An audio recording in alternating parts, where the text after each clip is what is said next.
Un saludo a todos. El pasado martes 20 de agosto se publicaba una entrevista realizada por Franca Giansoldati a Monseñor Viganò, el arzobispo excomulgado por el Papa, en el medio italiano Il Messaggero, donde Viganò afirma que teme por su vida debido a que Bergoglio querría, supuestamente, deshacerse de aquellos que saben demasiadas cosas. Vamos a relatar el contenido de dicha entrevista. La entrevistadora preguntó: empecemos por el final. Tras su excomunión, ¿dónde reside exactamente? ¿En Estados Unidos, en Suiza o cerca de Viterbo, donde está construyendo un centro?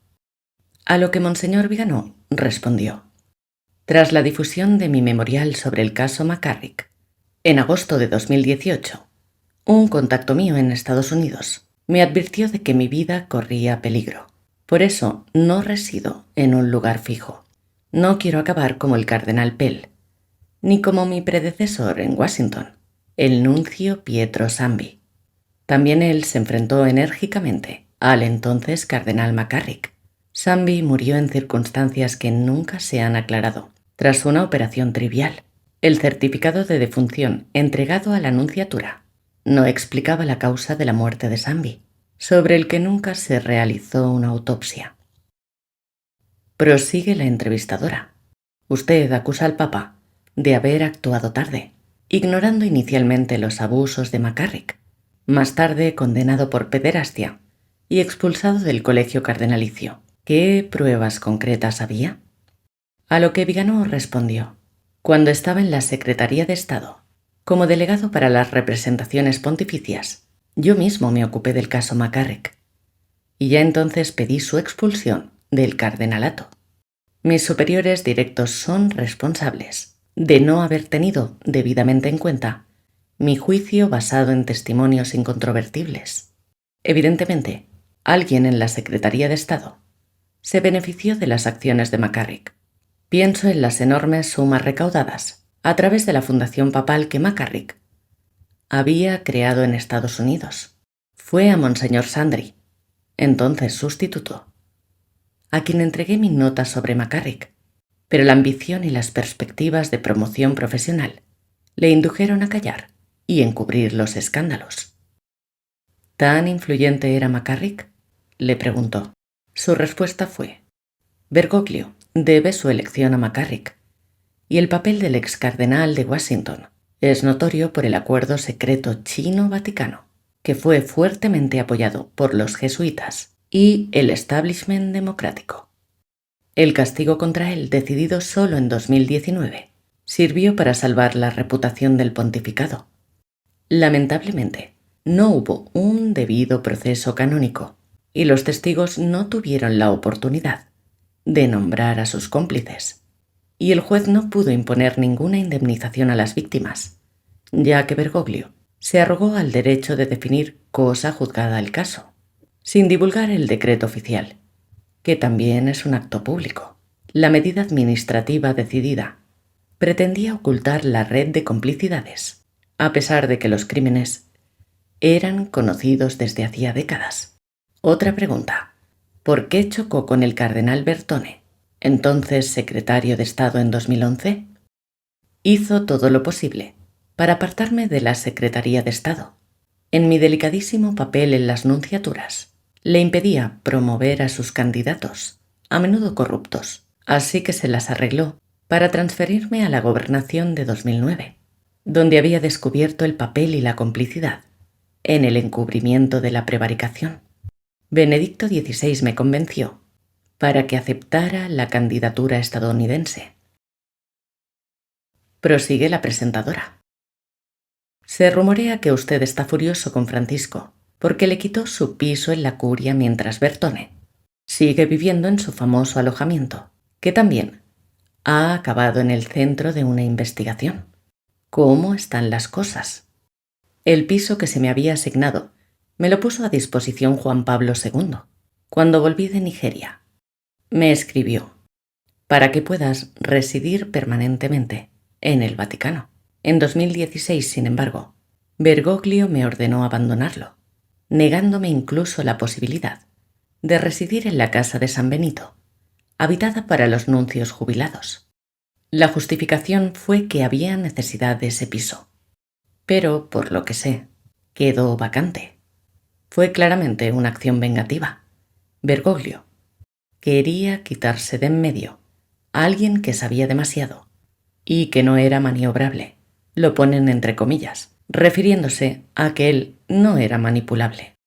Otra pregunta, pero ¿no es excesiva su posición?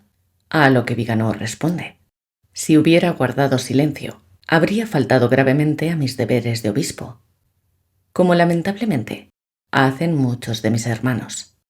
Añadiría una cosa: con la excomunión, que es claramente inválida, querían de alguna manera condenarme a muerte, pero la verdad no se puede matar. El cisma se produjo porque en algunas de sus declaraciones dice la periodista: usted negó la autoridad del Papa. La respuesta a esto es que el cisma es un pecado contra la unidad de la Iglesia.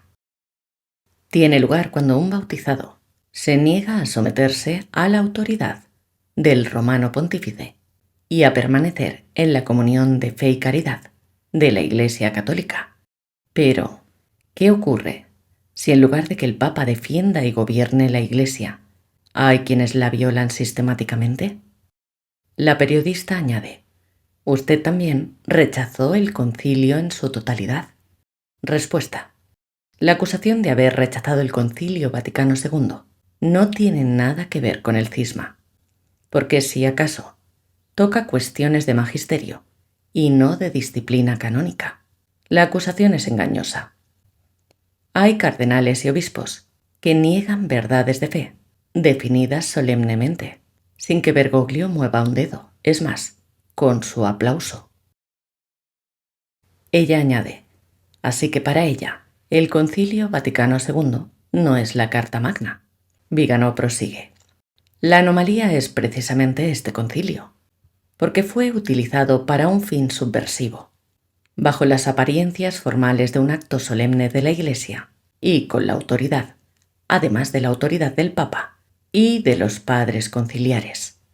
El propósito del Vaticano II era crear las premisas doctrinales, no necesariamente explícitas, y de hecho, a menudo ocultas en formulaciones equívocas, para revolucionar la Iglesia, protestantizándola y secularizándola, de modo que pudiera ser conducida hacia la unión sincretista de todas las religiones. Y este es el proyecto de la francmasonería: la religión ecuménica e inclusiva de la humanidad. El Concilio Vaticano II se ha extendido por la Iglesia como un cáncer. Incluso comprometió a todo el cuerpo eclesial, en cada orden y grado, en sus instituciones y estructuras, en la subversión de su constitución divina. El nuevo catecismo, el nuevo código de derecho canónico, la nueva misa, los nuevos sacramentos, la enseñanza en seminarios y universidades, la predicación en las parroquias, la acción de las asociaciones católicas, la vida religiosa en conventos y monasterios. Todo ha sido manipulado y remodelado según el paradigma conciliar. Los resultados están a la vista. Nueva pregunta. Se dice que usted quiere crear una iglesia paralela, un poco a la manera de Monseñor Lefebvre. ¿Es cierto? A lo que Viganò responde: Lefebvre nunca ha querido crear una iglesia paralela, sino que siempre ha dado testimonio de su lealtad a la única Iglesia de Cristo y al papado. Monseñor Lefebvre siguió haciendo lo que hizo como obispo hasta antes del concilio.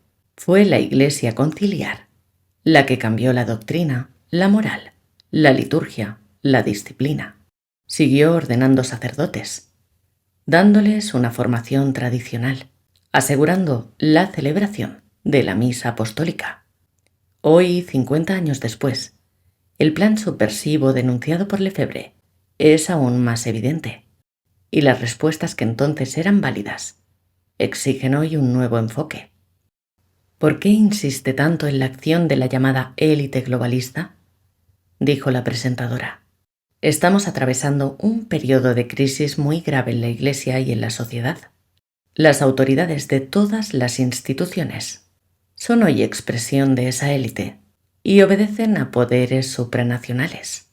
Asistimos a una fractura profunda y casi insalvable entre los gobernantes. Tanto el Estado como la Iglesia y los ciudadanos o fieles.